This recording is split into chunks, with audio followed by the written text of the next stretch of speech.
ताड़ी बेचने के आरोप में शराबबंदी की धाराएं लगाई जा रही हैं। भाई एक प्राकृतिक पदार्थ, उसको आप शराब की श्रेणी में लेकर आ रहे हैं और शराबबंदी कानून के तहत ताड़ी बेचने वाले लोगों को जेल में डाला जा रहा है। इससे बड़ा दुर्भाग्य और क्या होगा? व्यवस्था है। और भाई देखो, ये हम लोगों को समझने की जरूरत है। अब सरकार के हाथ से ये सारी बातें निकल चुकी हैं, जनता को समझने की बात है भैया। इन्होंने ये शराबबंदी कानून का दिखावा कर करके, अरे महिला हमारे समर्थन में, महिलाएं हमारे समर्थन में, जाके देखिए मुख्यमंत्री जी, रोने बिलखने वाली से महिलाएं ही रह गई हैं घर में। वही महिलाएं हैं जिनको आप अपना वोट बैंक मानते हैं। आप सब मीडिया लोकतंत्र का चौथा स्तंभ है।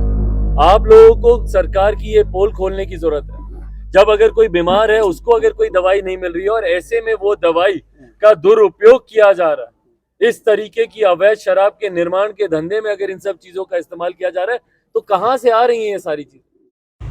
अच्छा, एक बात बताइए, जैसे बंडल के बंडल कोडेक जो दवा होता है वो मिलाया जा रहा है, वो मिल रहा है और हॉस्पिटल में नहीं मिल पा रहा है, कहाँ तक उचित है? और इस विषय पर आप क्या कहिएगा?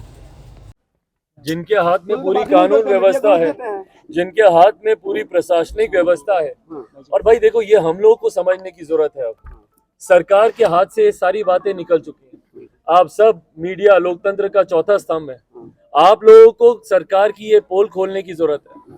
जब अगर कोई बीमार है, उसको अगर कोई दवाई नहीं मिल रही है और ऐसे में वो दवाई का दुरुपयोग किया जा रहा है, इस तरीके की अवैध शराब के निर्माण के धंधे में अगर इन सब चीजों का इस्तेमाल किया जा रहा है, तो कहां से आ रही हैं ये सारी चीजें? जनता को ये समझने की बात है भैया। इन्होंने ये शराबबंदी कानून का दिखावा कर करके, अरे महिला हमारे समर्थन में, महिलाएं हमारे समर्थन में, जाके देखिए मुख्यमंत्री जी, रोने बिलखने वाली से महिलाएं ही रह गई हैं घर में। वही महिलाएं हैं जिनको आप अपना वोट बैंक मानते हैं कि उनके हक के लिए हम लोगों ने ये किया है, आज वही वहां पे रो रही हैं, बिलख। सर, पासी समाज को बिना वजह टारगेट किया जा रहा है। ताज्जुब की बात है, मुख्यमंत्री अपने आप को पढ़ा लिखा बोलते हैं। ताड़ी बेचने के आरोप में शराबबंदी की धाराएं लगाई जा रही हैं। भाई एक प्राकृतिक पदार्थ, उसको आप शराब की श्रेणी में लेकर आ रहे हैं और शराबबंदी कानून के तहत ताड़ी बेचने वाले लोगों को जेल में डाला जा रहा है। इससे बड़ा दुर्भाग्य और क्या होगा? सर, एक और सवाल है ना, और ये सिर्फ बेचने उसमें नहीं किया जा रहा है भैया, ये टारगेट किया जा रहा है सर, क्योंकि वो एक वर्ग विशेष से आते हैं, उन लोग को टारगेट किया जा रहा है। वो एक जाति विशेष से आते हैं, उन लोग को टारगेट किया जा रहा है। आज भी जेलों में जाकर देख लीजिए भैया, शराबबंदी कानून के तहत कितने लोग, जो भी लाखों लोग जो जेल में बंद है, कौन है भैया वो लोग? वो सब समाज के गरीब, वंचित, शोषित वर्ग से आने वाले लोग हैं। कोई एक अमीर तस्कर को इन्होंने जेल के अंदर बंद किया हुआ है या किसी एक बड़े गिरोह को इन्होंने जेल के अंदर बंद किया हुआ है? किसी को नहीं। सिर्फ समाज के गरीब आम बिहारी जो हैं, उनको जेल के अंदर बंद किया हुआ है, उनको प्रताड़ित किया गया। सर, उनको क्या? अच्छा, एक सर बात बताइए, पदों पे अभी भी हर पार्टियों में लगभग शराब माफिया बैठे हुए हैं। वो लोग भी कहीं ना कहीं सफेद शराब माफिया बैठे हुए क्या है? उपचुनाव में देखे नहीं है? जी जी, उपचुनाव में गठबंधन से चुनाव उनको लड़वा दिया जाता है, उस वक्त मुख्यमंत्री खामोश रहते हैं। शराबबंदी का नौटंकी करने वाले, शराबबंदी का झंडा उठाने वाले, उनको नहीं दिखता है कि जब उपचुनाव में ऐसे धंधे से जुड़े हुए लोगों को जब आपके गठबंधन से चुनाव लड़ाया जा रहा है, उस वक्त क्यों खामोश रहते हैं मुख्यमंत्री? विपक्ष भी तो और उनकी यही खामोशी। भाई विपक्ष है कहाँ? मुख्यमंत्री ने पिछले 8 सालों में पक्ष विपक्ष दोनों भूमिका तो निभा ली है।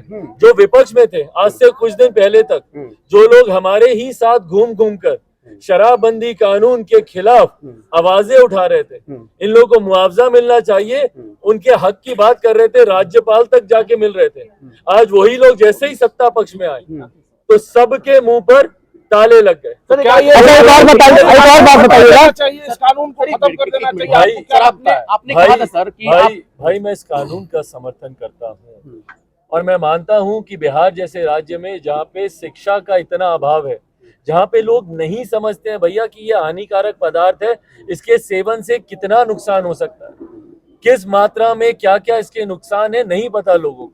तो ऐसे राज्यों में जहाँ पे शिक्षा का इतना अभाव है, वहां पे ऐसे कानून होने चाहिए, मैं इसका समर्थन करता हूँ। पर अगर इस कानून की आड़ में हत्याओं की सिलसिला या हत्याओं की एक ऐसी श्रृंखला बना दी जाएगी, तो इसके लिए भी जवाबदेह सरकार ही है। कानून। अच्छा, एक और बात बताइए आप सर। कहते हैं कि हम देश के प्रधानमंत्री मोदी जी के हनुमान हैं और आज आप कह रहे हैं कि बिहार में विपक्ष भी नहीं, जो कि विपक्ष में बीजेपी है, तो क्या आप अपने आप को किससे अलग करते हैं?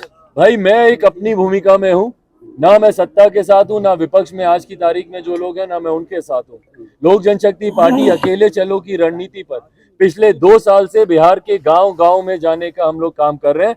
हम लोग की अपनी सीमाएं हैं, पर उस सीमाओं में रहकर बिहारियों के कम से कम दुख तो हम लोग बांट सकते हैं। आज की तारीख में मेरे पास क्या है भैया देने के लिए, पर आज जब मैं गया इन परिवारों के पास जाके कम से कम उनके आंसू तो पहुंचे।